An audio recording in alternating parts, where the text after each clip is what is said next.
আলোচনার নামে সময়ক্ষেপণ করা হয়েছে, এটি ছিল আইওয়াশ। এভাবে শাসন ব্যবস্থা পরিবর্তন করা সম্ভব নয়, এমন মন্তব্য করেছেন যুক্তরাষ্ট্রের ইউনিভার্সিটি অব কেন্টাকির শিক্ষক ডক্টর সাকিব নিছর।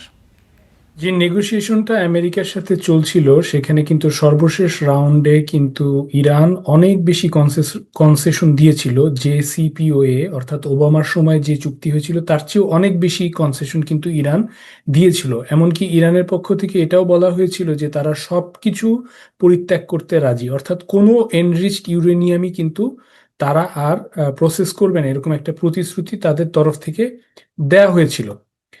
কিন্তু আমরা যেটা পরবর্তীতে এই যুদ্ধ শুরু হওয়ার পরে দেখলাম, ওয়াশিংটন পোস্টে একটা ইন্টারভিউতে প্রেসিডেন্ট ট্রাম্প বললেন যে তিনি all he cares about is the freedom of the Iranian people.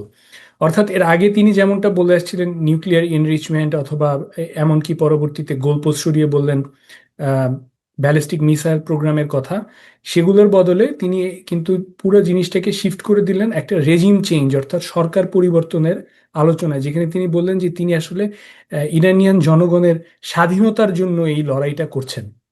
সুতরাং এখান থেকে বোঝা যায় যে এই আলোচনাটা সম্পূর্ণ একটা আইওয়াশ বা বোগাস একটা জিনিস ছিল, যেটা ইসরায়েল এবং ইরানের আগেও করেছে। নেগোসিয়েশন চলা অবস্থায় যাদের সাথে নেগোসিয়েশন চলছে তাদেরকেই অ্যাসাসিনেট করা, এটা ইরান এবং ইসরায়েল এর আগে করার ট্র্যাক রেকর্ড আছে।